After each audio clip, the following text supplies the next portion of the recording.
আকাশটা কাঁপছিল কেন আর জমিনটা নাচছিল কেন এই বরফের ঘাম ছিল কেন সেই দিন গান গাইছিলেন খাজা সেই দিন গান গাইছিলেন খাজা সেই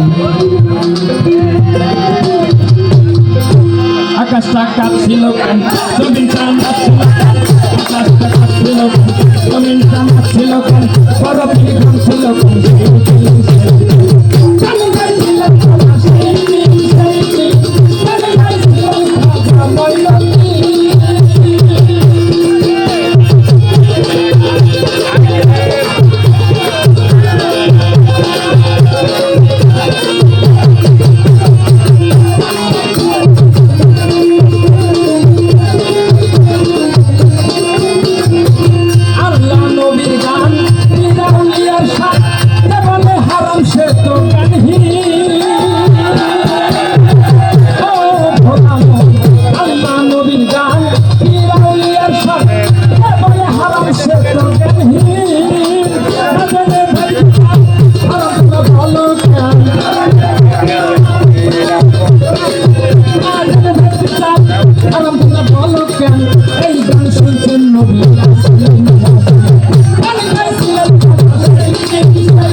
জমিনটা নাচছিল কেন আকাশটা কাঁপছিল কেন জমিনটা নাচছিল কেন বরফের ঘাম ছিল কেন